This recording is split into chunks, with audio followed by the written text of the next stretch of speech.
শুরু করছি বাংলা জানতে চায়ের সঙ্গে লাইভ ঋতব্রত। বাংলা বিচার চায়। আমরা এই শীর্ষক অনুষ্ঠান গত কয়েক সপ্তাহ ধরে করছি। আপনাদের মধ্যে অগণিত মানুষ তারা আমাদের বারবার করে বলেছেন আর রাজনৈতিক কচকচানি ভালো লাগছে না, এবং তারা বলছেন যে সাধারণ মানুষ যা ভাবছেন সেই কথাই তারা শুনতে চান। আর তাই বেছে বেছে আজকের প্যানেলে এমন কয়েকজনকে নিয়ে এসেছি যারা কোনোভাবেই রাজনীতির সঙ্গে যুক্ত নয়। আমি সরাসরি চলে যাব আমাদের বক্তাদের কাছে। আমাদের সঙ্গে রয়েছেন সুচিত্রাকে আমরা সবাই চিনি। ইতিমধ্যেই তিনি ভাইরাল বিভিন্ন সময় তিনি পড়ান, দুটি বিষয়ে তিনি এমএ করেছেন এবং ইদানিংকালে আরজি করের ঘটনায় তিনি প্রায় তুলোধনা করছেন সরকার পক্ষকে। আমি তার কাছে অবশ্যই আসব। এরপর চলে আসব বোলান গঙ্গোপাধ্যায়। অন্তত সাংবাদিক হিসেবে আমরা নন্দীগ্রাম, লালগড় থেকে শুরু করে আরজি করে কিছু মানুষকে দেখেছি কোনোভাবেই বিক্রি হননি বা বিকৃত হননি। সাধারণত বিদ্বজনেরা মাসোহারা নিয়ে বা পুরস্কারের লোভে তারা চুপ করে থাকেন, কিন্তু বোলান গঙ্গোপাধ্যায় তাদের মধ্যে ব্যতিক্রমী সমাজকর্মী। বোলানদি, আপনাকেও স্বাগত। আমাদের সঙ্গে রয়েছেন আমাদের অত্যন্ত প্রিয় চিত্রনাট্যকার, লেখিকা, সাহিত্যিক সম্রাজ্ঞী বন্দ্যোপাধ্যায়। সম্রাজ্ঞী, আপনাকেও স্বাগত। আমি আজকে কথা কম বলবো, বেশি শুনবো আপনাদের কাছে। আমি বোলানদি আপনাকে দিয়েই শুরু করব। তার কারণটা হচ্ছে ইদানিংকালে সেটা এসএসকেএমে কনভেনশন বলুন বা বিভিন্ন পত্রপত্রিকায় উত্তর সম্পাদকীয় লেখায় আপনারা একটা অদ্ভুত ঝাঁজ পাচ্ছি লেখার, এবং যেটা আমরা লালগড়, নন্দীগ্রাম, জঙ্গলমহল পরিবর্তনের সময়ও পেয়েছিলাম। আপনার সঙ্গী সাথীরা আজকে হয়তো নেই, হ্যাঁ, আকাশের সপ্তর্ষি তারা সবকটা তারা আর নেই, কিন্তু আপনি এখনও ধ্রুবতারার মতো জলজল করছেন। এই সময়টা আপনার জীবনে তো পুজো এসছেন, দেখুন কে পুজো মানবে না এটা আমি এই বিষয়ে যাচ্ছি না, কিন্তু এটা তো ঠিক একটা উৎসবের একটা আলাদা রং থাকে। আমরা যারা বঙ্গজীবনে আমাদের এক একটা পুজো যেন এক একটা বসন্ত ছোটবেলা থেকে। এই রকম পুজোর সময় আগে কখনো দেখেছেন বোলানদি? না, এই রকম পুজো আগে কখনো দেখিনি। পুজোর সময় প্রত্যেকবারই বাংলার বিভিন্ন জায়গায় পুজোর আগ দিয়ে এই সেপ্টেম্বর মাস থেকে বন্যা হয়, এটা ছোটবেলা থেকে জানি, এবং বন্যার ত্রাণের জন্য তখন সকলে বেরোতেন রাস্তায়, এবং এই কথাটা প্রত্যেকেই বলা বলি করতেন, দেখো তো পুজোর মুখে কি একটা অনর্থ ঘটে যাচ্ছে মানুষ করতে। এবং ব্যক্তিগতভাবে আমি নাস্তিক হই বা না হই, পুজো জিনিসটা আমাদের প্রত্যেকের জীবনে একটা না একটাভাবে এসেই থাকে। এই রকম তো পুজো ছিল না আমাদের ছোটবেলায়, এই এত আলো এত, কিন্তু ভেতরে উৎসব ছিল। হ্যাঁ, এই এত আলো। এখন দেখি সিঁদুর খেলাটা, আমি বাগবাজারে থাকি, বাগবাজারে সিঁদুর খেলা দেখতে আমরা প্রায় সকলেই প্রতি বছর দশমীর পরে যেতাম, মানে ওটা দেখতেই যেতাম যে কি হয়। এখন দেখি কি ওটা দোলের মতো ব্যবহার হয়, সিঁদুরটাকে একটা দোলের উপকরণ হিসেবে, যেমন আবির খেলে সেরমভাবে সিঁদুর খেলে, এটা কিন্তু ছিল না। হ্যাঁ, সিঁদুর খেলা একটা অসম্ভব একটা অন্যরকম একটা তার ফিলিং ছিল। এবং আমরা তখন দেখতাম যে বিভিন্ন বনেদি বাড়ির বউরা যাদের অসহ্যম পশ্চা তারা পায়, তারাও কিন্তু ওই দুর্গা মণ্ডপে ঠাকুরকে সিঁদুর ছুঁয়ে সেই সিঁদুরটা আর একজনকে ছোঁয়ানো, এই জিনিসটা চলতো। কিন্তু সেটা নিয়ে এরকম আড়ম্বর এরকম ছিল না ব্যাপারটা। এটা এখন একটা বিজ্ঞাপনের মতো ব্যাপার, প্রত্যেকেই লাল পাড় সাদা শাড়ি পরে ইউনিফর্মের মতো যাচ্ছে, এরকম ছিল না। কিন্তু উৎসব ছিল আমাদের প্রত্যেকের মধ্যেই, সেই উৎসবটা ছিল। সেটা একেবারে দরিদ্র মানুষের মধ্যে, আবার একেবারে বনেদি ঘরের অসঞ্চম্পস্যা মেয়েদের মধ্যে। এই উৎসবটা খানিকটা ঋতুটাও নিয়ে আসে, শরৎকালের এই যে একটা আবহাওয়া বাংলার, এটাও এই উৎসব নিয়ে আসে। এবার কি অনুভব করছেন? এইবার কিছুই অনুভব করতে পারছি না। এবার যেটা হয়েছে, আমার নিজের যেটা মনে হচ্ছে যে এই মেয়েটি একটি সফল মেধাবী মেয়ে, তাকে এই রকম তিলে তিলে কষ্ট দিয়ে, যে কোনো কারণেই হোক, সেটা সে বিকৃত মনস্কতা হোক বা সে কিছু জেনে ফেলেছে বা ড্রাগ লবির জন্যে হোক, আমরা সেটা এখনো জানতে পারিনি, কিন্তু একটা সফল মেধাবী মেয়ে, একটা দরিদ্র বাড়ির মেয়ে, তার বাবা তাকে কি কষ্ট করে বড় করেছেন, সেই মেয়েটির এই রকম মৃত্যু আমাদের প্রত্যেকের ঘরের মেয়ে হয়ে গেছে সে। হ্যাঁ, এবং প্রত্যেকে আমরা ভাবছি যে আমার বাড়ির মেয়েটা তো এত সফল না, এত মেধাবী না, সেও তো কাজ করতে যায়। আমি যেদিন মিছিলে রয়েছি, আমাকে একজন আয়া বয়স্ক মহিলা, তিনি মেডিকেল কলেজ থেকে পুরোটা হেঁটে এসছেন, হেঁটে এসে আরজি করের ওখানে আমাকে বলছেন যে দিদি আমি সারা জীবন আয়ার কাজ করেছি, নাইট ডিউটি করেছি, হ্যাঁ এই রকম তো কল্পনা করতে পারিনি কখনো।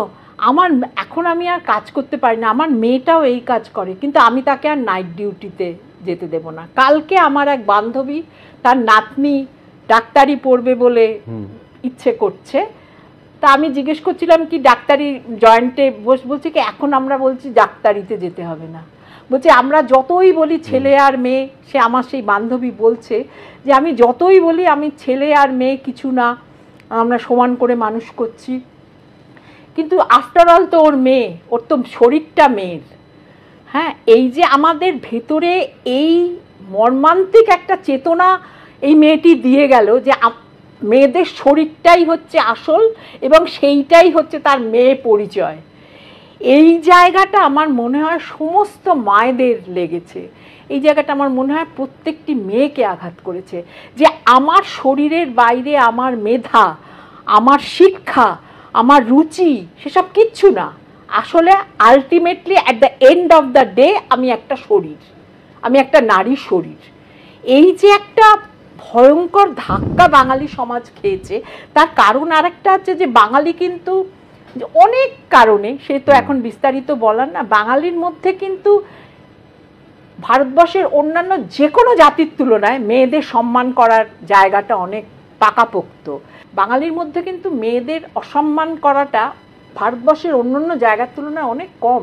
অবশ্যই খুব গুরুত্বপূর্ণ কথা বললেন। আমরা আবার বোলান্দির কাছে আসব, আমি একবার সম্রাজ্ঞীর কাছে চলে যাব। সম্রাজ্ঞী, ইতিমধ্যেই আপনার চলচ্চিত্রে আপনি যে কাহিনীগুলো আমরা দেখেছি এবং আপনার লেখার মধ্য দিয়ে মহিলা এবং নারীর বৃত্ত খুব গুরুত্বপূর্ণ একটা ভূমিকা পালন করে।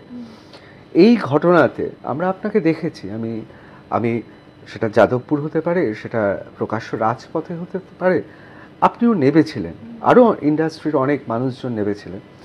তা কোথাও কি মনে হচ্ছে যে এইবারের পুজোটা সম্পূর্ণ আলাদা? ঠিক, মানে ঋতুব্রতদা এমন একটি দিনে আমরা দাঁড়িয়ে আছি যখন এই অনুষ্ঠানটি শুরু করার আগেও যে সংবাদগুলো আপনি দেখাচ্ছিলেন তার মধ্যেও আমরা দেখছিলাম যে মূলত মহালয়ার আগের দিন মানে সাধারণত পুজো নিয়েই সংবাদ মাধ্যমে নিউজ থাকে, কিন্তু আজকে সেরকম একটি সন্ধে তো নিশ্চয়ই নয়, কারণ পারিপার্শ্বিক আরও 10টা গুরুত্বপূর্ণ নিউজ রয়েছে আজকে আমাদের, যে পুজো ছাড়াও এবং প্যান্ডেল ছাড়াও। সেখানে দাঁড়িয়ে দুটো জিনিস আমার মনে হয়, বোলান্দি যে কথাগুলো বললেন অত্যন্ত গুরুত্বপূর্ণ এবং অত্যন্ত তাৎপর্যময়, যে উনি বলছিলেন না যে মায়েদের বুকে এসে কোথাও একটা লেগেছে ঘটনাটা, আমার দুটো জিনিস এই ঘটনায় মনে হয়েছে। একটা হচ্ছে যে এই ঘটনা প্রথমবার দেখেছি এমন নয়, এই ঘটনা প্রথমবার পড়েছি এমন নয়, বা এই ঘটনা আর কোনো আভাস আমার ছোটবেলা থেকে বড় হওয়ার মধ্যে ছিল না তাও নয়। আমি মানে যবে থেকে বাসে ট্রামে চড়ছি, ট্রেনে যাচ্ছি, পাবলিক ট্রান্সপোর্টে চড়ছি, আমি জানি আমি মেয়ে, আমার শরীর আলাদা, আমি জানি সেখানে স্পর্শ করার কত রকমের ছলচাতুরি কায়দা কানুন চলে, সেটা পুরোটা আমার আত্মস্থ ছিল। আমার মনে হয় এই ঘটনাটাকে ভিন্ন ঘটনার থেকে দুটো জায়গায় আলাদা করেছে।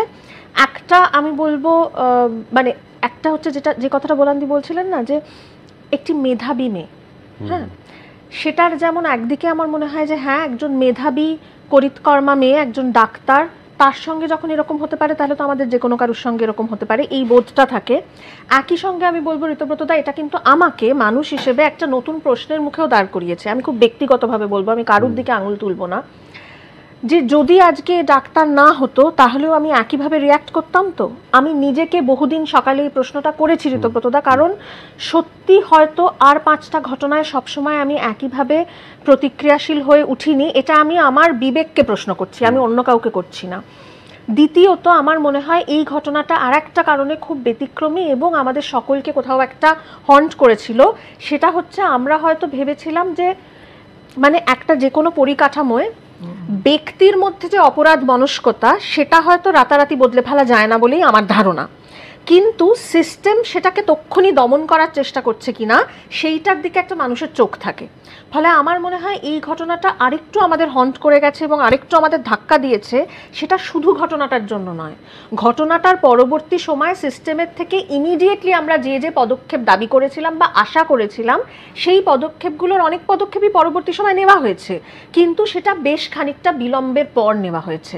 অর্থাৎ আমরা যদি আজকে ভাবি, তাহলে আমার আজকে কি মনে হবে যে আমি আজকে রাস্তায় বেরোলে যে কোনো ঘটনা আমার সঙ্গে ঘটতে পারে, সেটা তো আমি আটকাতে পারবো না, কারণ এত কোটির একটা দেশে আমি জানি না প্রত্যেকের মানসিকতা কেমন। কিন্তু আমার এই আশাটা থাকবে যে কোনো সিস্টেম, সেটা রাজ্য, আমার দেশ, আমার যে কোনো সিস্টেম, আমার যে জুডিশিয়ারি সিস্টেম, সমস্তভাবে অন্তত একটা অপরাধের বিচার হবে। ফলে এই গোটা জায়গাটা তো একটা কোথাও বিচারের দাবিতে। সেই দিক দিয়ে যেমন আমার মনে হয় এবার একটা ব্যতিক্রমী। একই সঙ্গে একটা কথা বলেই আমি, মানে তোমার এই উৎসব যে আমি এবারে অন্যরকম কিনা, একই সঙ্গে আমি এটাও মনে করি ঋতব্রতদা, সেটা হচ্ছে যে উৎসব মানে এই যে পুজো, সেটা তো শুধু ধর্মকেন্দ্রিক না, কারণ আমাদের পুজোয় কিন্তু পুজো সংখ্যা বেরোয়, পূজাবার্ষিকী বেরোয়, আমাদের আগে পুজোর গান বেরোতো। ফলে এই পুজোটা কিন্তু ধর্মকে ছাপিয়ে গিয়ে একটা সার্বিকভাবে সকলের পুজো। তো এই যে মিলনোৎসব, মানুষকে একত্রিত হওয়ার এই জায়গাটায় আমি একই সঙ্গে এটাও মনে করি যে মানুষের একত্রিত হওয়াটায় বাধা না পড়লেই ভালো। সেই একত্রিত হয়ে তারা মিছিল করবেন না, আন্দোলন করবেন না, কি করবেন সেটা তাদের সিদ্ধান্ত, কিন্তু যেখানে অনেক সংখ্যক মানুষ একত্রিত হচ্ছে, একত্রিত হওয়ার আসলে একটা প্রয়োজন আছে। সারা বছরে যে কোনো একটা সময় যে মানুষ একত্রিত হয় সেটার একটা প্রয়োজন আছে। বাহ, খুব সুন্দর বললেন। আমি এবার চলে যাব সরাসরি সুচিত্রার কাছে। সুচিত্রা, আমরা আপনাকে আগে এত এইভাবে দেখিনি এবং আপনি ভাইরাল হয়েছে, অনেকে বলেন আপনি চ্যাটাং চ্যাটাং করে এমন কথা বলে ফেলছেন তাতে অনেকে ক্ষুব্ধ হচ্ছে, অনেকে অত্যন্ত আনন্দিত উদ্বেলিত হচ্ছে। এইবারের পুজোটা কি আপনার কাছে একেবারে অন্যরকম? প্রথম কথা, এইবারে কিন্তু আমার কাছে সেরকমভাবে পুজোর কোনো যে স্পৃহা, যে আনন্দ, সেটাই নেই। প্রথম কথা, এবারে একটা কোথাও লাগছে যে আমরা যেন কোথাও ভিতর থেকে যেন এই অভয়ের কেস আমাদের ভিতর থেকে কোথাও যেন আমাদেরকে একটা ধাক্কা লাগলো, যেটা মনে হলো আমাদের নিজেদের ঘরের মেয়ে যেন চলে গেল। আমরা উমাকে আসবো বলে আমরা যখন আমরা আহ্বান জানাচ্ছি, সেই সময় একই সাথে আমরা তো নিজের ঘরের উমাকেই তো বিসর্জন দিয়ে দিলাম। মানে আপনার মনে হচ্ছে মানে উমা আসার আগেই আমরা উমাকে বিসর্জন দিয়ে দিলাম। তাহলে তা সেখানে তো আমরা কি করব? আজকে আমরা শিক্ষিত সমাজ, যে সভ্য সমাজে হয়ে থাকি, আজকে যেটা উনি যেটা বললেন যে একটু আগে কালেকটিভ যে একটা ভাইব্রেশন তৈরি হচ্ছে। দেখুন, আমার হয়তো চ্যাটাং চ্যাটাং কথা হতে পারে, যাই হোক না কেন, অনেকে হয়তো আমার উপর ক্ষুব্ধ হতে পারেন, কিন্তু এইটা তো ঠিক কথা, আজকে আমি সেই সময় যদি না চেঁচাতাম, হয়তো আমার এই জিনিসটা, প্রতিবাদটা তো সবার কাছে পৌঁছেছিল, যার জন্য আরও আমাকে সেই সময় সাপোর্টও করেছিল। কারণ আর আমি এটা অভয়ের জন্য, এবং আমি চাই একটা জিনিস, যাতে পরবর্তীকালে কোনো, যাতে বাংলায় কেন, কোনো পৃথিবীতে, শুধু বাংলায় নয়, এর আগে যেটা বলছিলেন ম্যাডাম, যেটা বলছিলেন শুধু কিন্তু এখানে যে হয়েছে তা কিন্তু নয়, মণিপুর, হাতরাস, আপনার হচ্ছে উত্তরাখণ্ডে রিসেন্টলি একটা নার্সকে করা হয়েছে, এই ঘটনার কিন্তু পুনরাবৃত্তি বারবার ঘটছে। আমরা সত্যি খুব অন্ধকারে তলিয়ে যাচ্ছি, কিন্তু এর মধ্যেও, এত অন্ধকারের মধ্যেও কখনো কখনো কিছু কিছু ঘটনা খুব তাৎপর্যপূর্ণ মনে হয়। সোদপুরে এবং দমদমে দুটি জায়গায় স্ট্যান্ড তৈরি করেছে মহিলারা। এই স্ট্যান্ড তৈরি করার কারণটা হচ্ছে যে মহিলারা শুধু টোটো চালাবেন না, মহিলা আরোহীরা তারাও যাতে কোনো রকমভাবে তাদের নিরাপত্তা বিঘ্নিত না হয়। অত্যন্ত তাৎপর্যপূর্ণ ঘটনা। শুধুমাত্র সোদপুর বা দমদম বা জঙ্গলমহলের একটি দুটো নয়, হয়তো তিলোত্তমা তিনি হয়ে উঠবেন এইভাবেই গোটা রাজ্যে মাইলস্টোন, তার কারণ মেয়েরা জাগছে। সুতরাং দেবী পক্ষের শুরুতে একবার দেখে নেব রুমঝুম সামন্তের সেই প্রতিবেদন।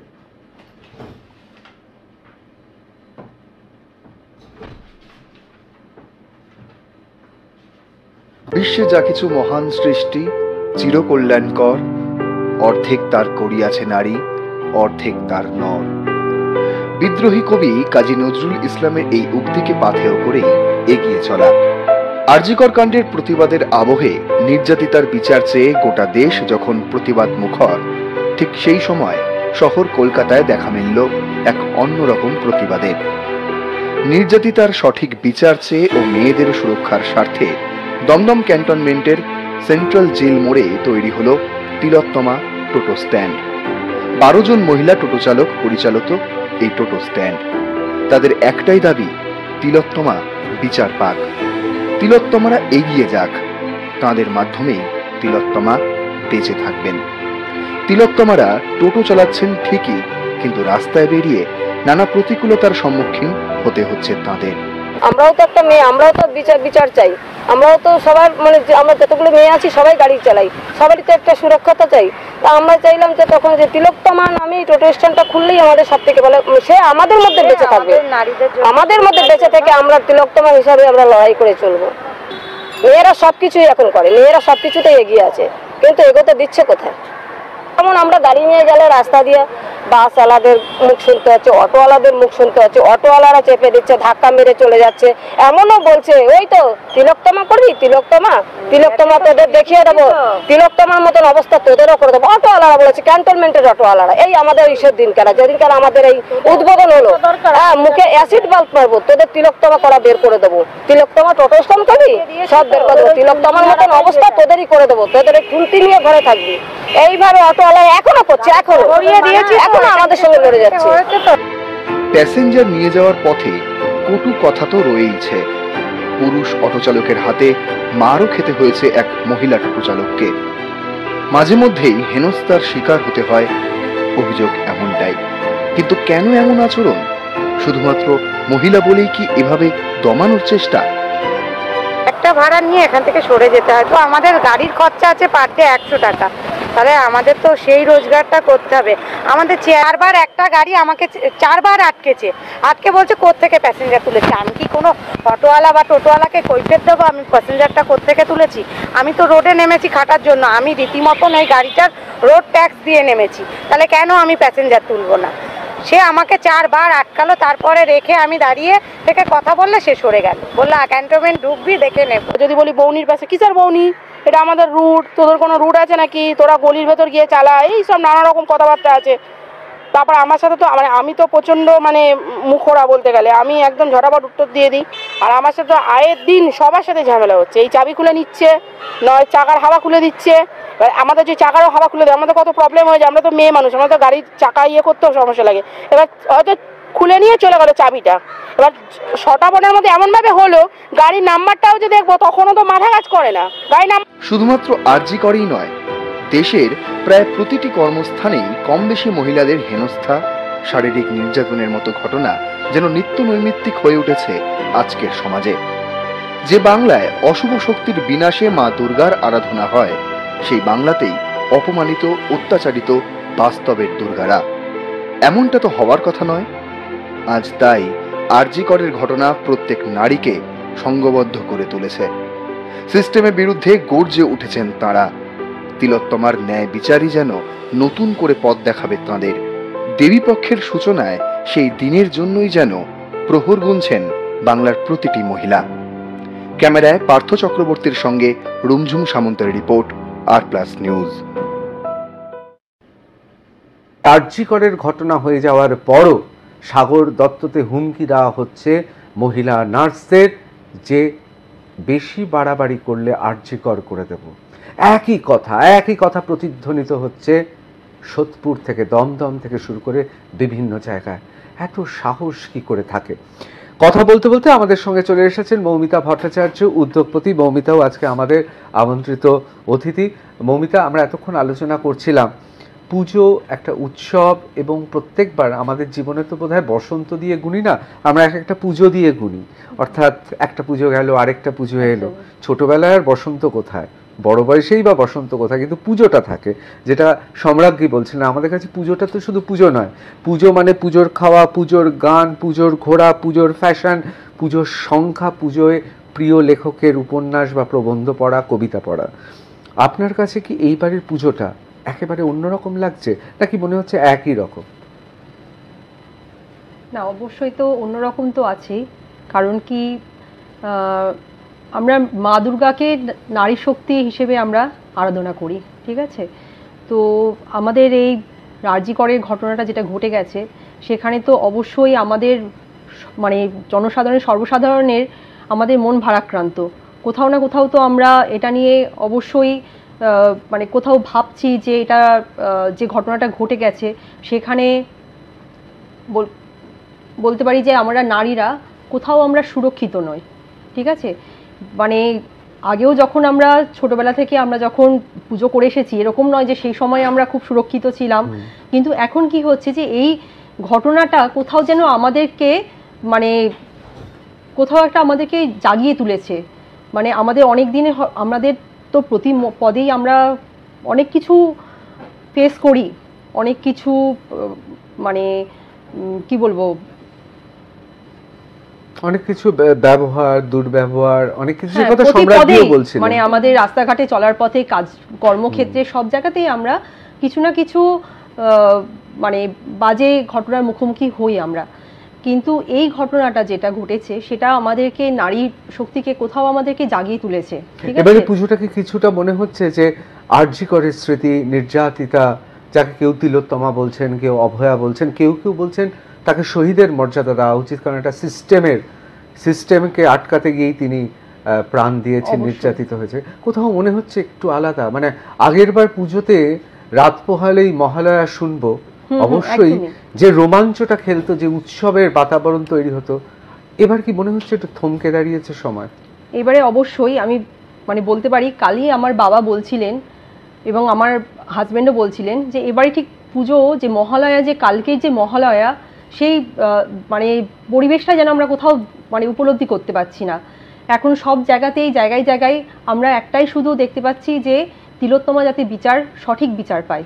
অবশ্যই এটাই আমাদের চাওয়া, ঠিক আছে। এই চাওয়াটা হলে কোথাও যেন আমরা মানে আমাদের একটা বড় প্রাপ্তি হবে, কোথাও মনে হবে যে না, আমরা যেটা ধরে যে জিনিসের জন্য আমরা এতদিন ধরে লড়ছি, এই ঘটার পরে আমরা কোথাও যেন যদি বিচারটা সত্যিকার সঠিকভাবে বিচার পাই, তাহলে তখন আমরা সত্যিকারের উৎসব পালন করতে পারবো। অবশ্যই। আমি আপনার সুর ধরে আমি একবার বোলান্দির কাছে যাব। বোলান্দি, আমি আপনাকে জিজ্ঞেস করবো, কারণ আমি যখন সাংবাদিকতা শুরু করেছিলাম, টেলিভিশনে সাংবাদিকতা শুরু করেছিলাম, তখন আপনাকে আমি লালগড় থেকে, নন্দীগ্রাম থেকে সিঙ্গুরে দেখেছিলাম। তখন বাম শাসনের বিরুদ্ধে আপনি যে প্রতিবাদ অন্য সবার সঙ্গে দেখেছিলাম। আজকে অনেকে বিক্রি হয়ে গেছেন, অনেকে হারিয়ে গেছেন, অনেকে মাসোহারা পাচ্ছেন, অনেকে পুরস্কার পেয়েছেন, অনেকে অনেক বড় বড় কমিটিতে আছেন।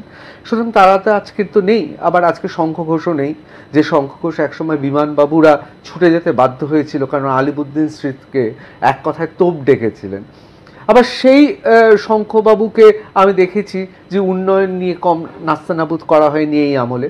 এখন তো আমাদের এই মানুষগুলোর সংখ্যা কমে গেছে। তা আপনি তার মধ্যে একজন, যাকে আমরা তাও পাচ্ছি, আপনার সঙ্গে কথা বলছি, হ্যাঁ, তার মানে আপনার বয়স বাড়াচ্ছি না, কিন্তু আপনি কিন্তু নবীনার মধ্যেই পড়েন। এখন না, আপনি বিক্রি হননি, আপনার থেকে কম বয়সী অনেকেও তো বিক্রি হয়ে গেছে, কি আর করা যাবে বলুন। কিন্তু আমি আপনাকে দুটো জিনিস প্রশ্ন করব। আজকে আমি দেখেছেন আমার এই অনুষ্ঠানের শুরুতে মাননীয় মুখ্যমন্ত্রী মমতা বন্দ্যোপাধ্যায় আজকে দমকল মন্ত্রী এবং তৃণমূলের দাপুটে নেতা সুজিত বসুর পুজো উদ্বোধন করেছেন শ্রীভূমির। বিরাট পুজো, মানে এমন পুজো যে আন্তর্জাতিক বিদেশের পাইলটরাও জানে যে তার আলোতে বিমান চলাচল স্তব্ধ হয়ে যেতে পারে। বড় কথা হচ্ছে ওই অঞ্চলের লোকেদের সরে যেতে হয়, তাদের পুজোর সময় তারা তাদের বাড়িতে থাকতে পারে না, ওই এত প্যান্ডেল ইত্যাদি, এবং এটা সুজিত বসুরাই ব্যবস্থা করে তাদের কোনো গেস্ট হাউসে পাঠিয়ে দেন।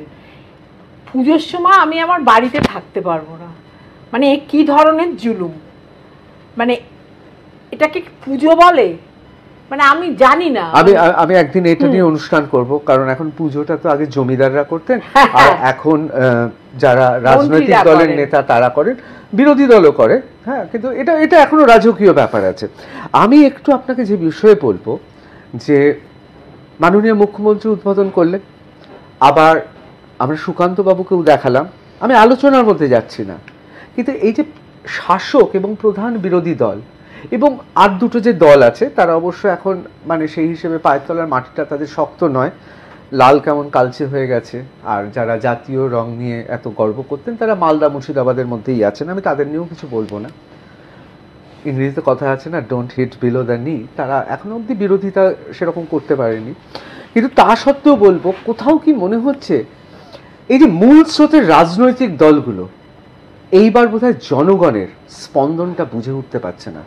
মানে শাসক দল আর বিরোধী দল যারা, তারা আজকের দিনে দাঁড়িয়েও, যেখানে মধ্যবিত্ত বাঙালি, এমনকি আমি বলছি সুদূর গ্রামে যারা শিক্ষিত পরিমার্জিত মানুষ, শিক্ষা তো মানুষ পুঁথিগত শিক্ষা নয়, মানে ডক্টর সন্দীপ ঘোষের তো তাহলে বিরাট ব্যাপার, পুঁথিগত শিক্ষায় তো তিনি বিরাট জায়গায় রয়েছেন।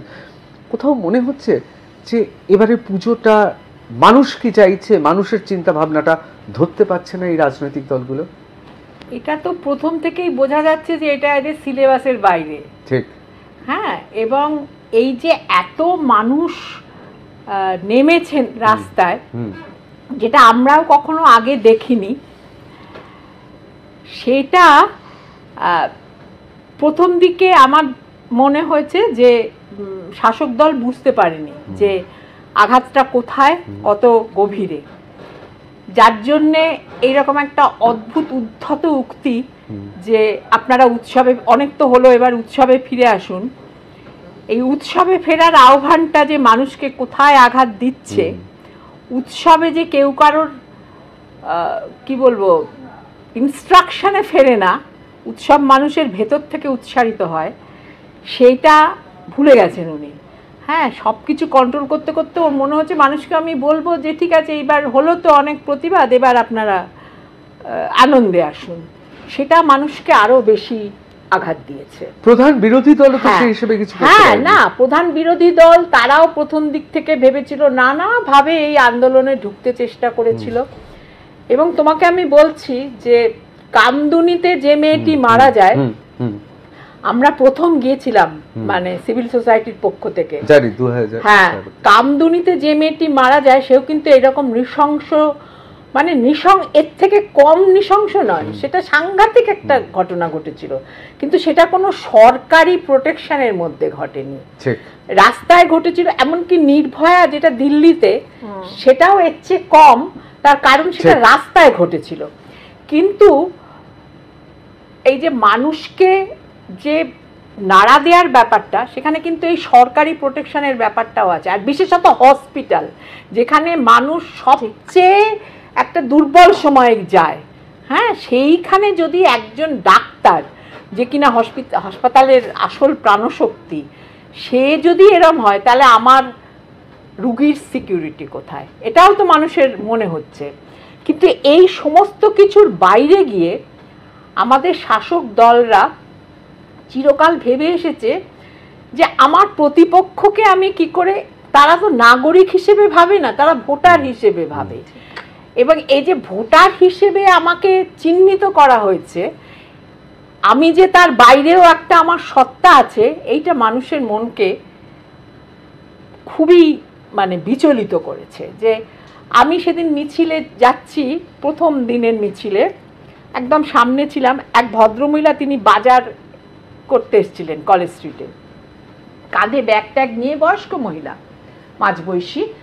উনি এসে আমায় জিজ্ঞেস করছেন এটা, এই মিছিলটা কাদের আপনারা, এই যে আমি বললাম এটা সাধারণ মানুষের মিছিল। তো উনি আমাকে জিজ্ঞেস করলেন যে এই মিছিলটা কোনো রাজনৈতিক দল নেই তো? আমি বললাম না। উনি সঙ্গে সঙ্গে আমার পাশে এসে হাঁটতে শুরু করলেন। এই যে মানুষের কোয়ারিটা, যে এর পেছনে কোনো রাজনৈতিক দল আছে কি না, হ্যাঁ, এটাতেই বোঝা যায় যে রাজনৈতিক দলের প্রতি একটা সাংঘাতিক অনাস্থা। কপিল সিব্বালকে আমাদের স্টেটের পয়সায়, অর্থাৎ আমাদের পয়সায় দাঁড় করানো হয়েছে একটা বিপুল অর্থ দিয়ে। কপিল সিব্বালকে, তার সঙ্গে আরো কত লয়ার, এই সমস্তটাই কিন্তু জনমানসে একটা অন্যরকম, আমি যে করদাতা, এই যে কি একজন বিধায়ক মানগোবিন্দ না কি নাম দেখলাম, উনি বলছেন যে নুন খেলে, উনি কথাটা এইভাবে বুঝেছেন তাই বলেছেন, কিন্তু এটা তো শাসক দলের ভেতরের কথা, এটা তো তাদেরও মনের কথা যে আমি দিচ্ছি, কার টাকা কে কাকে দেয়। একই কথা বাঁকুড়া এক সাংসদ বলছেন, একই কথা আমরা শুনতে পাচ্ছি যে উত্তর 24 পরগনার একজন মেজো নেতা বলছেন, উনি অত বড় নেতা না। এরা না সোজাভাবে কথাটা বলে দিচ্ছেন, সেই জন্য মানুষের মনে হচ্ছে দেখেছো কি বলছে, কিন্তু এটা কিন্তু এই শাসক দলেরই ভেতরের কথা, যে আমাকে যদি ভোট না দাও তাহলে আমি তোমার লক্ষ্মীর ভান্ডার দেব না, লক্ষ্মীর ভান্ডারটা যেন শাসক দলের নিজস্ব টাকা, হ্যাঁ, আমার টাকা আমাকে দেওয়ার জন্যে আমাকে শুনতে হবে যে নুন খেলে গুণ গাইতে হবে। আমি কার নুন খাই? অবশ্যই বলেন যে আপনার কথা শুনলেই যেটা মনে হয় পার্শ্ববর্তী প্রতিবেশী দেশের একটা গান খুব বিখ্যাত হয়েছে মৌসুমী, হ্যাঁ দেশটা তোমার বাপের নাকি। কোথাও কি আপনার মনে হচ্ছে, যেহেতু আজকে রাজনীতির কোনো লোক নেই, কোথাও কি আপনার মনে হচ্ছে যে এই যে শেখ হাসিনাকে দেশ ছেড়ে পালাতে হয়েছে এবং মানুষ তার গণতান্ত্রিক অধিকারটা ভোটে নয় হেঁটে সরকার পরিবর্তন করে দিল, কারণ ভোটে সরকার পরিবর্তন হচ্ছে না, এই ঘটনাতে খুব বিচলিত হয়ে গেছে উত্তর পূর্ব আমাদের উপমহাদেশ এবং গোটা বিভিন্ন জায়গার শাসক, সেটা রাজ্যের শাসক হতে পারে, কেন্দ্রের শাসক হতে পারে। আর সেই জন্য কোথাও মনে হচ্ছে প্রধান বিরোধী দল এই রাজ্যের, তাদেরও শাসক তো ভয় পাচ্ছেন, কারণ এতদিন মোদী সরকার ছিল, এখন এনডিএ সরকার হয়েছে। হ্যাঁ, যদি সত্যি তো ঝাড়খণ্ড থেকে, পাঞ্জাব থেকে, উত্তরপ্রদেশ থেকে যদি লাখো লাখো মানুষ হাঁটতে শুরু করে, দিল্লির সিংহাসনও টলে যাবে। কোথাও মনে হচ্ছে শ্রেণীর স্বার্থ বজায় রাখতে দিল্লির শাসক রাজ্যের শাসককে আসলে বকলমে কোথাও, হ্যাঁ এটা আমার মানে, এটা তো আমি বহু জায়গায় লিখেওছি, এবং এটা সমস্তটাই একটা রাষ্ট্রশক্তি খেলা। হ্যাঁ, এবং এটা কোনো জায়গাতেই নয়, দেখো সেন্ট্রাল গভর্নমেন্ট যা যা করে, এখানে কি আমাদের গভর্নমেন্ট তার উল্টো কিছু করে? কিছু করে না তো। ক্ষমতাটা আমি প্রয়োগ করব, এই হচ্ছে আমার ছবি দেখা যাবে। হ্যাঁ, বন্দে ভারতে মোদির ছবি দেখা যায়, আমাদের রাস্তায় নামলেই মমতা ব্যানার্জির ছবি দেখা যায়। বেসিক আইডিওলজিটা তো এক, সেই জায়গাটাতে তো কোনো তফাৎ নেই। এবং এই সঙ্গে আমার এখন যেটা মনে হয়, যেহেতু আমি কারো নুন খাই না, সেই জন্য আমার গুণ গাইবার কোনো বাধ্যবাধকতা নেই। আমি যেটা মনে হয় যে জুডিশিয়ারিও এটার সঙ্গে যুক্ত হয়েছে, যে কথাটা আমি বারবার বলতে যাচ্ছিলাম। খুব বিপজ্জনক কথা বলেন। হ্যাঁ, খুবই বিপজ্জনক কথা। এবং কিন্তু এই বিপদের মধ্যে আমরা আছি। চিফ জাস্টিসের বাড়িতে যখন পুজোয় প্রাইম মিনিস্টার যাচ্ছেন, মিডিয়াকে কেন সেখানে অ্যালাউ করা হয়েছে? সেই ছবিটা দেওয়ার জন্যে তো, সেই ছবিটা দেওয়ার জন্যে যে যাতে বোঝা যায় যে চিফ জাস্টিসের সঙ্গে পিএম এর খুব ভালো একটা সম্পর্ক, সেটা তো আমাদের জানবার কথা নয়। হ্যাঁ, এবং গতদিন যেটা আমরা এখন লাইভ স্ট্রিমিংটা দেখতে পাই বলে, গতদিন আমরা যেটা দেখলাম সেটা সম্পূর্ণ এড়িয়ে গেল সুপ্রিম কোর্ট। পুরো বিষয়টা যখনই বলা হচ্ছে যে এই 7 জনকে কেন সাসপেন্ড, তারা যদি এখন পদে থাকে তাহলে ডাক্তাররা ফিরবে কি করে, এ প্রশ্নের কোনো জবাব নেই। বলেন যে সময় কম, কিন্তু একটা প্রশ্ন আপনাকে না করে পাচ্ছি না। এই যে ধরুন ডাক্তারের জুনিয়র ডাক্তার, এরা মেধাবী, এরা তীক্ষ্ণ মেধাবী, এরা স্পষ্টভাষী, এবং আমি বিশ্বাস করি তাদের রাজনৈতিক বিশ্বাস থাকতেই পারে, সেটা তাদের গণতান্ত্রিক অধিকার, কিন্তু ওরা মঞ্চে কোনো রং দিচ্ছে না। যে 4 জন রয়েছে সেই 4 জনের আলাদা আলাদা মতাদর্শ থাকতেই পারে, কিন্তু কোথাও কি মনে হচ্ছে না যে রাজনৈতিক লড়াইতে যেমন একটা ইস্যু ভিত্তিক লড়াই হয়, সেক্ষেত্রে এরা, বিশেষ করে আপনি দেখছেন আজকে 2 নম্বরে স্বাস্থ্য সচিবের কথা বলছেন, আগের দিন কিন্তু স্বাস্থ্য সচিব না, স্বাস্থ্য সচিব ওদের অরিজিনাল ছিল, কিন্তু সেটা তো সমঝোতাতে দাঁড়াতে পারেনি। হ্যাঁ দেখো, সমঝোতা বলাটা ভুল হলো, আলোচনায় দাঁড়াতে পারেনি না। ডেফিনেটলি ওদের মধ্যে একটা বোধও কাজ করছে যে আমরা লোককে মানে হেলথ সার্ভিসটা পৌঁছে, স্বাস্থ্য সচিব তো হেলথ সার্ভিস পৌঁছে দেয় না, জুনিয়র ডাক্তাররা পৌঁছে দেয়। এখন এই বোধটা ওদের মধ্যে খুব কাজ করছে, আমি যেটুকু যা বুঝেছি, যে জন্য ওরা শুধু গ্রামে গিয়ে অভয়া ক্লিনিক তা নয়, ওরা ওই অবস্থান মঞ্চে অভয়া ক্লিনিক করেছিল। হ্যাঁ, যে আমাদের কাজটা আমাদের করে যেতে হবে, এইটা তো ওদের ভেতরে আছে। অবশ্যই আপনি খুব গুরুত্বপূর্ণ দুটি কথা বললেন, এই কথাগুলো এই মুহূর্তে আর কেউ বলছেন না, আপনার সাহসিকতাকে বাহবা জানাই, যে বিচার ব্যবস্থা এবং গোটা ব্যবস্থাটা আপনি তুলে ধরেছেন। আমি খুব দ্রুত চলে যাব, আমি আপনার বিভিন্ন ধরনের মিম দেখতে পাচ্ছি এখন সোশ্যাল মিডিয়াতে, আপনি ভাইরাল। আপনার তৃণমূলের মহিলা, বিশেষত যারা গ্ল্যামার ওয়ার্ল্ড থেকে এসেছেন, তাদের কটাক্ষ করছেন। আবার দেখতে পাচ্ছি তৃণমূলের যুব আইকন তার রূপের প্রশংসা করছেন। মানে আমি ব্যাপারটা বুঝতে চাইছি আপনার কাছ থেকে। প্রথম কথা দেখো, আমার ফার্স্ট অফ অল আমি কিন্তু কোনো রাজনৈতিক দল থেকেও আসছি না, দেখো প্রথম কথা রচনা ব্যানার্জি বা ঋতুপর্ণা এরা যে কাজটা করেছে, একটা মা যখন তার মেয়েকে হারিয়ে ফেললো এবং সেখানে কাঁদতে বসলো, শাক বাজাতে বসলো, সেই কাজটাকে আমি ডেফিনেটলি আমি কন্ডেম করেছি। এইবার কি হলো, আমি যে যুব নেতা যে একটা বললেন যে অভিষেক ব্যানার্জিকে সম্পর্কে আমি ভালো কথা বলেছি, সেটা শুধু অভিষেক ব্যানার্জি না, ব্যাপারটা কি হচ্ছে, এখানে একজন আমি রাস্তাতে বেরিয়েছি, তখন সাংবাদিক এসে সে আমাকে একাধিক প্রশ্ন করতে লাগলো। এবার সেখানে সে বলছে তোমার কাকে ভাল লাগে, একে ভাল লাগে না ওকে ভাল লাগে, অল অফ আ সাডেন মানে আমার আউট অফ ট্র্যাক, মানে যেটা মানে ইরিলেভেন্ট কোশ্চেন অনেকগুলো। তখন সেই হিসাবে আমি বললাম তো যদি এখন বলছে তোমাকে দেবাংশুকে ভাল লাগে না অভিষেক ব্যানার্জিকে ভাল লাগে না দেবকে ভাল লাগে না একে ভাল লাগে, তো তখন আমি বললাম তুমি এই ধরনের কোশ্চেন করছো কেন, তুমি কি আমার জন্য পাত্র দেখছো? তখন বলছে না না তুমি বলো না বলো না, এরকম করে সাংবাদিকরা যেমন পরপর কোশ্চেন করে যায়, তখন আমি সেটা ক্যাজুয়ালি বলেছি। শুধু তাই না, সাংবাদিকতারও তফাৎ থাকে, আমি এই প্রশ্ন আপনাকে করব না। না এবার সেটা করার পর তারপর সে কিন্তু আবার এটাও জিজ্ঞেস করছে সিপিএম এর কোন নেতাকে ভালো লাগে, বিজেপির কোন নেতাকে ভালো লাগে। আমি এখানেই বলছি, এখানে আমি আপনার এই কথাটা খুব গুরুত্বপূর্ণ আমার কাছে, এই কারণে তার কারণ এই সুযোগে আরজি করের ঘটনাতে অনেকেই লঘুভাবে দেখছেন। সাংবাদিকতাতেও আমি আপনাকে খুব গর্বের সঙ্গে বলছি, বেশ কিছু ইউটিউবার আছে জানেন, এত সাহসিকতার সঙ্গে কাজ করছে, তার কাজ দেখে মুগ্ধ হয়ে যায়। মানে আপনি কিন্তু ভাববেন না যে ইউটিউব বা ডিজিটাল মিডিয়া বা টেলিভিশনের সাংবাদিকরা সবাই এরকম। অনেকে না জীবনের ঝুঁকি নিয়ে নোটিশ, গ্রেফতারি পরোয়ানা মাথায় নিয়ে কাজ করছে। তবে আমার এটাই ভালো লাগছে, আপনি যে কথাটা আমার এটা জানার ছিল, আপনি সে কথাটা খুব সুন্দরভাবে উত্তর দিলেন যে কি হয়েছিল। কোথাও কি মনে হচ্ছে যে কিছু একটা হবে? কিছু একটা হবে বলতে মানে অবশ্যই আরজি করের ঘটনা বিচার। এখন তো প্রথম কথা অর্ধেক তো প্রমাণ লোপাট হয়ে গেছে, যেটা আমরা দেখতে পেয়েছি। এখন সিবিআই যেটুকু যতটুকু পাচ্ছে সেটা তারা খামবন্দি করে দিচ্ছে, আমরা সাধারণ মানুষ সেগুলো জানতেও পাচ্ছি না। এবং সুপ্রিম কোর্টে লাইভ স্ট্রিমিংও যখন বন্ধ করে দেওয়ার জন্য অনুরোধ করা হয়েছিল, কিন্তু তারপরেও দেখুন আজকে কি হচ্ছে না হচ্ছে, কতদূর এই প্রোগ্রেস হচ্ছে, সেগুলো আমাদের সবার কাছে এটা অজানা। অবশ্যই আমি একটু সম্রাজ্ঞীর কাছে চলে যাবো। সম্রাজ্ঞী, কি মনে হয়, আমরা সবাই গলা ফাটিয়ে চিৎকার করছি, মানে আমি সবাই মানে এখানে আমি আমাকে বলছি না, আমি যে করছিও না তাও নয়, আমি আমার কাজটা করছি, কিন্তু এবং এই বিষয়ে আমি একটু বলেই রাখি, এই পুরো বিষয়টা কিন্তু আমি নিরপেক্ষ নই, নিরপেক্ষ সাংবাদিক নই। তার কারণ আরজি করের ঘটনা আমারও সাংবাদিক জীবনকে আলোড়িত করেছে, এটা আমি বলবো না। আমরা অনেক কিছু দেখেছি, কিন্তু এই আরজি করের ঘটনায় কেঁপে গেছে। কোথাও কি মনে হচ্ছে এত মানুষ, কিছু একটা হবে এবার? 2 মিনিট সময় আছে, একটু এর আগে থেকে শুরু করতে চাই। প্রথমেই ঋতব্রতদা আমি একটু অভিনন্দন জানাতে চাই বোলান্দিকে আজকে আনার জন্য, কারণ যে জায়গাটা দিয়ে শুরু করলেন যে আজকে শঙ্খবাবু নেই, মানে আমার বোলান্দির কথা শুনতে শুনতে যেটা মনে হচ্ছিল, যে কারণে আমি বাহবা জানাতে চাই যে এখন মানুষ মুখ খোলার আগে 4টে অঙ্ক কষে মুখ খোলে।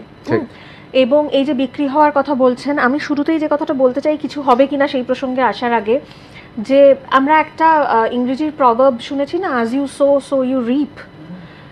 আমার না দৈনন্দিন ক্ষেত্রে এটা মনে হয়, হ্যাঁ আমি পারি দলগুলোর দিকে আঙুল তুলতে পারি, নেতা নেত্রীদের দিকে আঙুল তুলতে পারি, এই মুহূর্তের রাজনৈতিক পরিকাঠামোর দিকে আঙুল তুলতে পারি, কিন্তু আমি একজন নাগরিক হিসেবে আমি আঙুলটা আমার দিকেও তুলতে চাই। আমি যেমন নরেন্দ্র মোদীর ছবি দেখি, মমতা বন্দ্যোপাধ্যায়ের ছবি দেখি, আমরা জানি আজকে আমরা সারাদিনে কতগুলো সেলফি তুলি। এটা না একটা সময়ের অবস্থানেরও ঘটনা, যে এই মুহূর্তে বিজ্ঞাপনটাই কিভাবে চলে, এবং সেটা রিপ্রেজেন্টেশন মানে শুধু নেতা নেত্রীদের রিপ্রেজেন্টেশন, আমরা সেলফ রিপ্রেজেন্টেশন করছি সারাক্ষণ ধরে, এবং এটা একটা সংস্কৃতির মধ্যে আমরা ঢুকে গেছি। এবং আজকে আমরা সরকার কি করে বদলাবো বা কি করে সরকারকে রাখবো, কারণ আপনি তো নিজেই বলেছেন যে আজকে অনেকে মাসোহারা পাচ্ছে, এবং সেটা কি আজকে পাচ্ছে না চিরকাল পেত। কারণ আমার কিন্তু মানে এটা আমি বলতে বাধ্য হচ্ছি যে ধরুন আমরা যখন দেখলাম যে একটা 34 বছরের শাসন শেষ হচ্ছে, একটা সময় অবধি না আমার অন্তত মনে হতো যে ও মানে একটা বৃহত্তর অংশ যাদেরকে আমরা ভীষণ লুক আপ টু করতাম, যাদের লেখা পড়তাম, যাদের অভিনয় দেখতাম, নানান কিছু, যে তারা বুঝি সকলে বামপন্থী। আমরা দেখলাম 2011 পরবর্তী সময়ে যে তারা সকলে বামপন্থী নন। আমরা আজকে আবার দেখছি যে তারা বোধহয় সকলে তৃণমূলপন্থীও নন। ফলে আমরা আস্তে আস্তে বুঝতে পারছি তারা সকলেই সরকারপন্থী। যখন বুঝতে পারেন না যে এই সরকারটা চলে গিয়ে কি অন্য সরকার আসবে না কি হবে, তখন তারা একটা মাঝামাঝি দাঁড়িয়ে থাকেন। কারণ আমার মনে হয় আজকে যে ধরনের প্রশ্নগুলো উঠছে সেই প্রশ্ন আগে উঠতে পারতো, সেই প্রশ্ন আগে ওঠেনি, সেই প্রশ্ন আজকে উঠছে। তারপরেও দাঁড়িয়ে হ্যাঁ আমি আশাবাদী যে হয়তো কিছু একটা হবে। মানে আমি এইটুকু বলতে চাই যে অন্তত মানুষ দুটো প্রশ্ন করছে, সেখানে আমি এটাও বলবো যে সেই প্রশ্ন করার জায়গা দেওয়া হচ্ছে। এবং একই সঙ্গে আমি এটাও বলতে চাই যে একেবারে এই আন্দোলনটা কোনো রকমভাবে রাজনৈতিক নয়, সেটা তো নয়, রাজনৈতিক তো বটেই, আমরা যারা বসে আছি আমরা প্রত্যেকে রাজনৈতিক, আমরা কোনো অবশ্যই। দল না করতে পারি কিন্তু আমরা অবশ্যই। রাজনৈতিক তো বটেই, অবশ্যই। ভীষণ রকম রাজনৈতিক আন্দোলন। এবং সেখানে যেটা আপনি বলছিলেন যে প্রত্যেকের ভিন্ন দলীয় ওরিয়েন্টেশন থাকতে পারে, সেটা তাদের নিজস্ব ব্যাপার, কিন্তু এই আন্দোলনটা একটা দিকেই যাচ্ছে। কিন্তু সেখানে আমি আরেকবার মনে করিয়ে দিতে চাইবো ঋতুব্রতদা, আমার ভাল লাগতো যে এই 10 দফার দাবিতে যদি নারী সুরক্ষার কথা আরেকটু বেশি করে আসতো। মানে এটা একটা ডাক্তার কেন্দ্রিক যে 10টা দফার দাবি হয়েছে, আমি একজন নারী হিসেবে মনে করি যে তার মধ্যে যেহেতু এটা শুরু হয়েছিল এমন একটা ভাবে, যেখানে মানে আমার মনে আছে আমি প্রথম যেদিন ঘটনাটা রিপোর্টেড হয় আমি পরের দিন একটা মিছিলে হেঁটেছিলাম, মৈত্রেয়ীর ডাকা একটা মিছিলে। তো সেদিন কিন্তু ডেফিনেটলি জুনিয়র ডাক্তারদের সুরক্ষা নিয়ে আমরাও সরব, কিন্তু একই সঙ্গে এটা তো একটা ওয়ার্কপ্লেস হ্যারাসমেন্ট নিয়েও কথা অবশ্যই আমরা হচ্ছে। যে টোটো চালকদেরও সুরক্ষা হোক, যে মহিলা Exactly. যে মেয়েগুলো আজকে তিলোত্তমার এবং নামে যেখান stand থেকে কিন্তু তৈরি আমাদের করেছে। বিশাখা গাইডলাইন এসেছিল, ঠিক। মানে বিশাখা গাইডলাইন তো এসেছিল ওরকম একটা মানে সাংঘাতিক ঘটনার প্রেক্ষিতে। ফলে আজকে আমি খুব খুশি হতাম যদি এই 10 দফা দাবির মধ্যে কোথাও একটা নারী সুরক্ষার কথাটাও বারবার উঠে আসতো। এবং ওয়ার্কপ্লেস হ্যারাসমেন্ট তো শুধু আজকে হাসপাতাল নয়, সেটা পুলিশ স্টেশনও কিন্তু হতে পারে। যে পুলিশদের দিকে আমি আঙুল তুলছি সেখানে মহিলা কনস্টেবলের সঙ্গেও কালকে সেটা হতে পারে। সুতরাং আমি বলতে চাইছি ওয়ার্কপ্লেস হ্যারাসমেন্ট এবং নারী সুরক্ষা 10 দফার দাবি যদি 12 দফা দাবি হয় আমার অসুবিধে নেই, কিন্তু আমি সেটাই বেশি সমর্থন জানাই। অবশ্যই। আমি মৌমিতা, আমার সময় খুব কম, আমি একবার আপনার কাছে চলে যাব। আপনার কি মনে হচ্ছে এত মানুষ বিভিন্ন, দেখুন আপনি একজন উদ্যোগপতি, একজন লেখিকা বোলান গঙ্গোপাধ্যায়, একজন সমাজকর্মী এবং এই সময়ের চিন্তাবিদ, এবং সুচিত্রাও রয়েছেন, অত্যন্ত তিনি বাগ্মী, খুব ভালোভাবে বলেন, সোশ্যাল মিডিয়াতে ভাইরাল। সবাই আপনারা তো কেউই সেই হিসেবে কোনো রাজনৈতিক পরিচয় আসেননি। কি মনে হচ্ছে যে এত মানুষের এত কিছু তীব্রতা, কিছু কি হবে?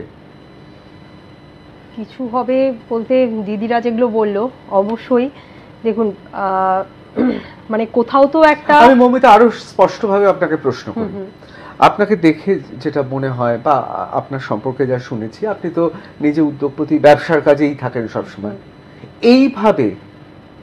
এইভাবে সমাজ আর রাজনীতি নিয়ে এইভাবে আলোড়িত ইদানিংকালের মধ্যে হয়েছেন? মানে এই ঘটনার আগে তো আমি কখনো দেখিনি ঠিক। সর্বসাধারণকে এইভাবে রাস্তায় একসাথে সম্মিলিত হয়ে এই রাস্তায় নামতে, সত্যি দেখিনি। অবশ্যই। ঠিক আছে, আমি নিজেও আমি অনেক জায়গাতে অনেক মিছিলে আমি হেঁটেছি, ঠিক আছে, এবং সত্যি বলতে কি মানে আমি অবাক হয়ে গেছি, ছোট বাচ্চা থেকে শুরু করে তারা হয়তো কিছু বোঝে না, কিন্তু কোথাও গিয়ে এখন না বাচ্চারা বোঝে না বললেও ভুল হবে, বাচ্চারা অনেক কিছুই বোঝে। তাদেরকে যদি কিছু বলা হয়, মানে তাদেরকে সব কিছু খুলে না বললেও যদি কিছু ছোট করেও যদি কিছু বলা হয় তারা অনেক কিছুই বোঝে। তো সেই বাচ্চাদের মধ্যেও যে আমি দেখেছি যে জাস্টিস চাওয়ার যে মানে ওদের মধ্যে যে কি বলবো মিছিলে হেঁটে যে বলছে যে জাস্টিস চাই, এর মধ্যে কোথাও যেন মানে ছোট 5 বছরের বাচ্চা থেকে শুরু করে আমি দেখেছি 80 বছরের বৃদ্ধাকেও দেখেছি, এবং মাঝরাতে আমি 2টোর সময়ও দেখেছি তারা দাঁড়িয়ে আছে মোমবাতি হাতে নিয়ে। কোথাও যেন সবাই চাইছে যে সমাজে একটা নারীদের একটা সুরক্ষা ফিরে আসুক, ঠিক আছে, এবং এই আন্দোলনটা যে হচ্ছে সেটা যাতে একটা ভালো মানে এটা যাতে রেজাল্ট পাওয়া যায় সেটা অবশ্যই মানে কামনা, মানে এটা আমরা চাই যে এটা হোক, ঠিক আছে, আর এটা যাতে সফল হয়। অবশ্যই। আমাদের সময় নির্ধারিত সময়ের বাইরে চলে গেছে, আমি খুব তন্ময় হয়ে আপনাদের কথাগুলো শুনছিলাম, কারণ এই মুহূর্তে এটাই খুব গুরুত্বপূর্ণ। আমরা সাধারণত বিভিন্ন রাজনৈতিক দলের মুখপাত্রর ভাষ্য শুনি, কিন্তু বেশ কিছু প্রশ্ন তো আমাদের মধ্যেও রয়েছে। তিলোত্তমা বলুন, অভয়া বলুন, বা যে নামেই তাকে ডাকা হোক না কেন, কোথাও তিনি আমাদের সবার মধ্যে বিরাজমান। আমি শেষ করছি আজকের অনুষ্ঠান। বাংলা জানতে চায় সঙ্গে লাইভ ঋতব্রত।